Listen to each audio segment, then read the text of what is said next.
प्रथम प्रदोष की उत्पत्ति कब और कैसे हुई?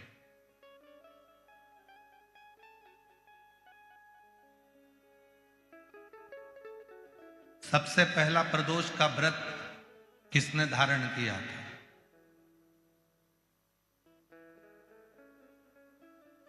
कहा जब देवता और असुरों ने मंथन किया और उस मंथन में जो हलाहल विष निकला और वो विष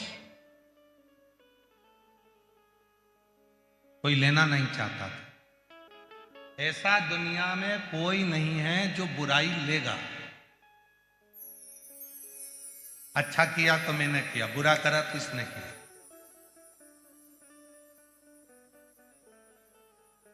जितना किया अच्छा मैंने करा और बुरा करा तो इसने करा। दुनिया में बहुत कम लोग होंगे जो बुराई खुद ले लेंगे। जब मंथन हुआ, विष निकला और वो विष हलाहल विष शिव जी के पास पहुंचा।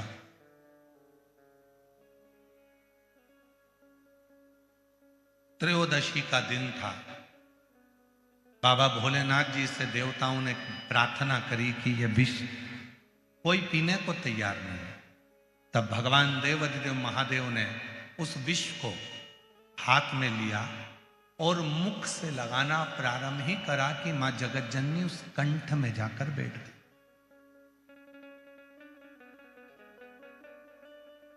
मां जगतजननी जगदम्बा अम्बा उस कंठ में जाकर बैठी और उस विष के बैलेंस को, उस विष को नीचे नहीं उतरने दी।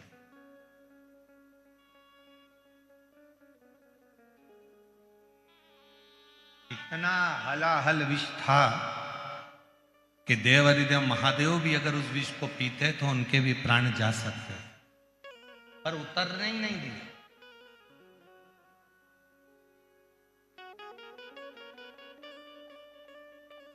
सारे दोषों को, उस विष के संपूर्ण दोषों को मां जगतजननी ने अपने हस्त कमल पर झेल लिया और पूरी रात्रि, पूरा समय मां जगतजननी शिव के नाम का स्मरण करती रही।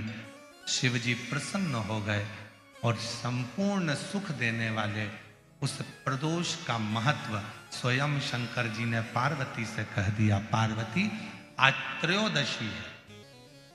जिस दिन तूने प्रदोष काल में मेरे कंठ में इस विष को झेला है,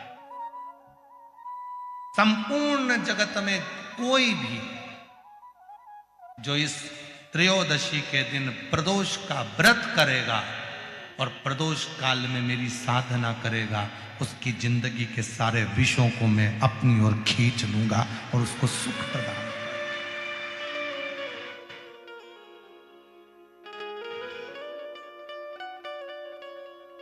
संपूर्ण जगत का विष, कितना सुंदर वर्णन करा गया है शिव महापुराण में प्रदोष की महत्वता में। शिव महापुराण में प्रदोष की महत्वता कहते हुए स्वयं वेदव्यास जी वर्णन कर रहे हैं। तुमरुका जी चंचुला देवी से कहते हैं, चंचुला 15 दिन में प्रदोष आती है, हर 15 दिन में प्रदोष आती है।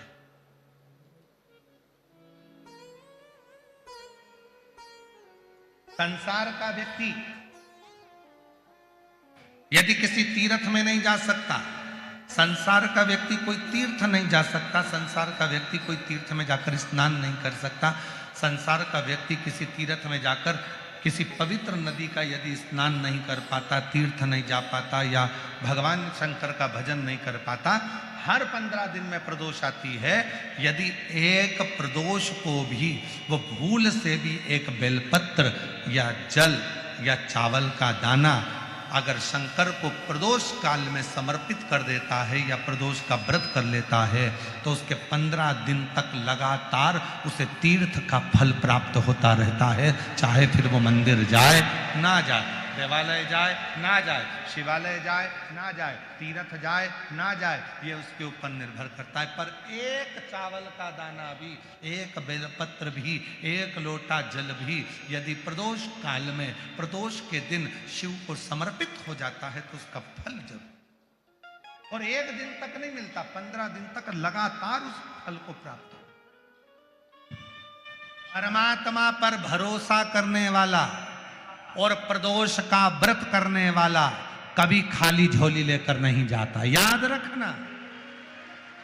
जिसने परमात्मा पर भरोसा करा है और जिसने प्रदोष का व्रत करा है, उसको शिवजी ने आज नहीं तो कल, कल नहीं तो परसों दिया जरूर। जिसने बाबा पर भरोसा करा, जिसने सोमवार, पशुपतिनाथ ऐसे व्रतों को जो धारण करता है, कोई 16 सोमवार करता है, कोई पशुपति व्रत धारण करता है, कोई प्रदोष व्रत करता है, कोई सोमवार की अष्टमी का व्रत करता है, जो मांगा देगा। थोड़ा देर कर सकता है पर देने में पीछे नहीं हटे, देगा।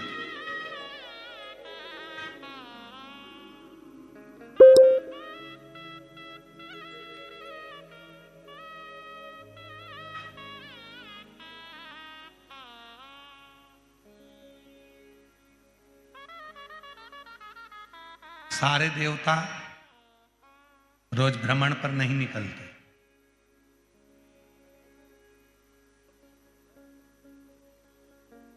तैतीस कोटि देवता में केवल एक देवता है, देवाधिदेव महादेव, जो प्रतिदिन प्रदोष काल में,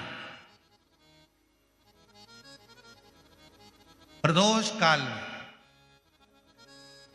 शाम के समय अपनी अर्धांगिनी मां पार्वती जी के साथ भ्रमण पर निकलते हैं, अपने भक्तों का दुख मिटाने के लिए। प्रतिदिन।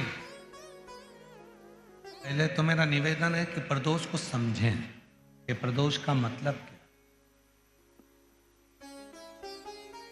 संसार का कोई मनुष्य कितने भी दोष कर ले, उसकी जिंदगी के सारे पाप उसने जितने भी करे हों, यदि प्रदोष का दिन है, जिस दिन प्रदोष है उस दिन यदि उसने व्रत धारण करा, केवल एक दिन ऐसा होता है प्रदोष का, जिस दिन 33 कोटि देवता और 64 योगनियां भी भगवान शंकर के सामने अपने मन की बात कहने के लिए प्रदोष काल में खड़े होते हैं, और शिवजी अपने हाथों से उनके दुख मिटाते मिटाते जाते हैं। वो प्रदोष का व्रत होता है। वो सारे दोषों को जो समाप्त कर, सारे दोष, सारी तकलीफ, तुम्हारी जिंदगी के जितने जितने तुम्हारे दोष हैं, इस जन्म के उस जन्म के सारे। और जब भगवान शिव से आप निवेदन करते हैं, प्रार्थना करते हैं, उनसे अपने मन का भाव कहते हैं, प्रार्थना करते हैं, निवेदन करते हैं, तो शिव उसको स्वीकार करते, स्वीकार। खड़े हैं देवता, भगवान शिव नेत्र बंद करके बैठे, भगवान विष्णु, भगवान ब्रह्मा सब देख रहे हैं, इंद्रदेव पीछे खड़े हैं और पीछे से देख रहे हैं। उनको मालूम है नहीं मिलेगा, नहीं मिलेगा ही नहीं। पर तभी भगवान नारायण ने फिर जमकर हर हर महादेव कहा। ब्रह्मा जी फिर बोले हर हर, और भगवान नारायण ने और भगवान ब्रह्मा ने 3 बार ताली का जो नाद किया।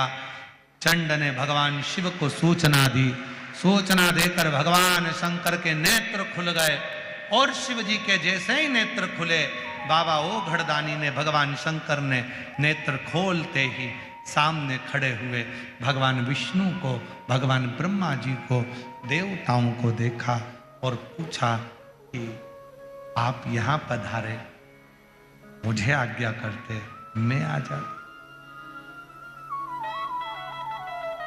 आप मुझे कहते, आप मुझे बोलते तो मैं पहुंच जाता।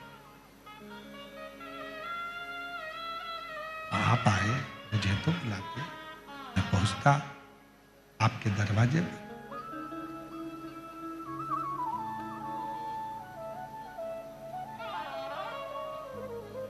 और देखो, सतयुग में, त्रेता युग में, द्वापर में और कलयुग में, इन सब में बड़ा अंतर है। सतयुग में, त्रेता में, द्वापर में भक्त को भगवान के दरवाजे जाना पड़ता था। केवल कलयुग एक ऐसा है, जिस कलयुग में आप भगवान को पुकारते हो तो भक्त को भगवान के पास जाना नहीं पड़ता, भगवान भक्त के पास दौड़कर आता है। और ये बात तुलसी बाबा ने भी अपनी रामचरितमानस में लिखा कि कलयुग केवल नाम आधारा और सुमर सुमर नर उतरई। आप भजो, नाम का उच्चारण करिए, भगवान का करिए। जब भगवान के नाम का उच्चारण करोगे तो भगवान अपने करीब में आए। और नहीं तो वैसे तो कलयुग बहुत बदला है। आपसे भी निवेदन, अपनी जिंदगी में एक नियम बनाओ, रोज, और रोज नहीं कर सकते तो प्रदोष के दिन, शाम के समय प्रदोष काल में शंकर भगवान के मंदिर में या तो दर्शन करो, नहीं कर सकते तो उनकी चौखट का दर्शन करो, वो भी नहीं कर सकते तो शिव जी के मंदिर की शिखर का दर्शन करो, और वो भी नहीं कर सकते तो किसी शंकर के भक्त का दर्शन कर लो, तो भी शिव तत्व की प्राप्ति होना प्रारंभ, तो भी शिव तत्व की प्राप्ति।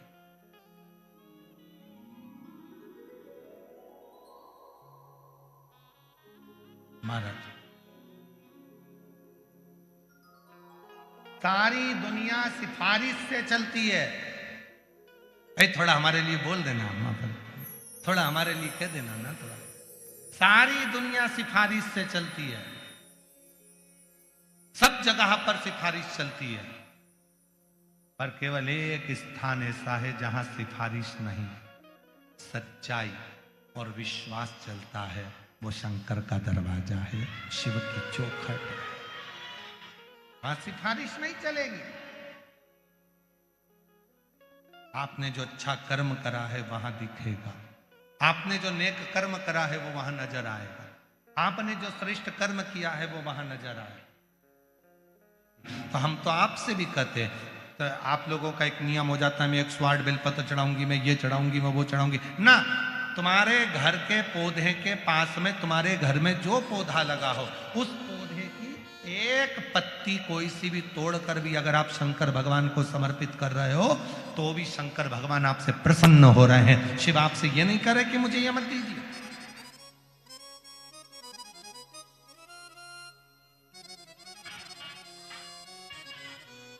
भगवान शिव ये नहीं कह रहे कि मुझे ये दीजिए। और हमने पहले भी कहा, आज फिर कहते हैं, यदि थायराइड जैसी बीमारी है, लीवर किडनी काम करना बंद कर दिया है, या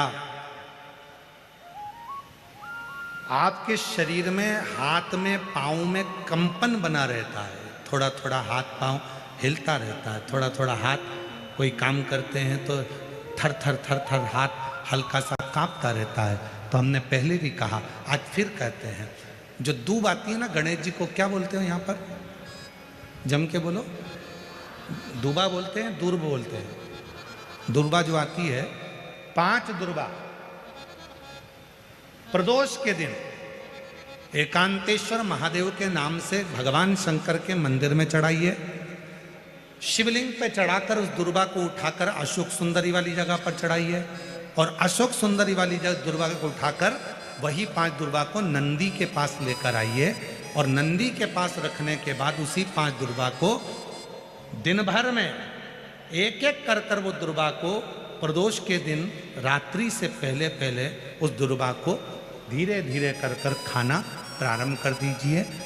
डॉक्टर का इलाज भी करवाते रहो, जांचें भी करवाते रहो, दवाई भी खाते रहो, और साथ में उस दुर्बा का प्रयोग करना प्रारंभ कर दो, तो धीरे धीरे हाथ में पैर में जो कंपन होता है वो कंपन अपने आप मिटना प्रारंभ हो जाएगा। लीवर, किडनी, थायराइड जैसी बीमारियां धीरे धीरे ठीक होना प्रारंभ हो जाएगी। किडनी काम करना प्रारंभ कर जाएगी। वो दुर्वा में इतना असर आ जाएगा। कौन से महादेव? जम के बोलो जरा। एकांतेश्वर महादेव।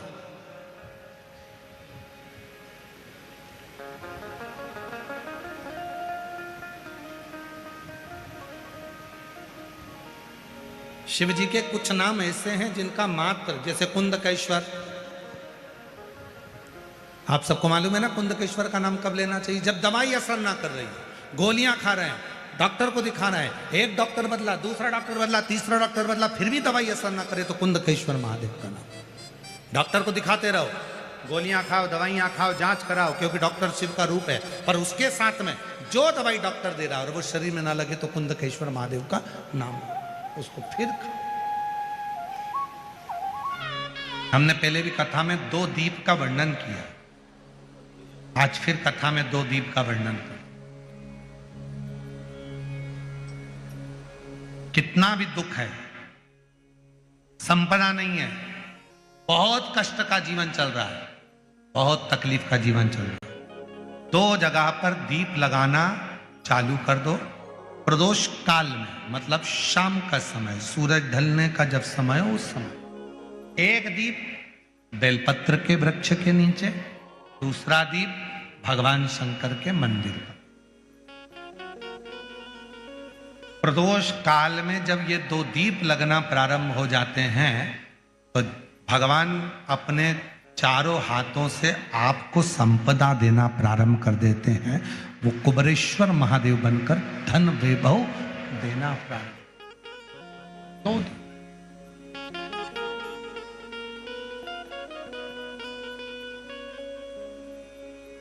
और दोनों दीप फूल बत्ती के होना चाहिए, लंबी बत्ती के नहीं। एक लंबी बत्ती होती है, एक गोल बत्ती होती है, फूल बत्ती, दोनों दीप फूल बत्ती। मां सती ने जब भगवान शंकर के लिए आराधना साधना करी थी और भगवान भोलेनाथ जी से वर प्राप्त करा था, तो माता सती ने भी ये साधना ऐसे ही करी और माता सती को शिव मिले थे।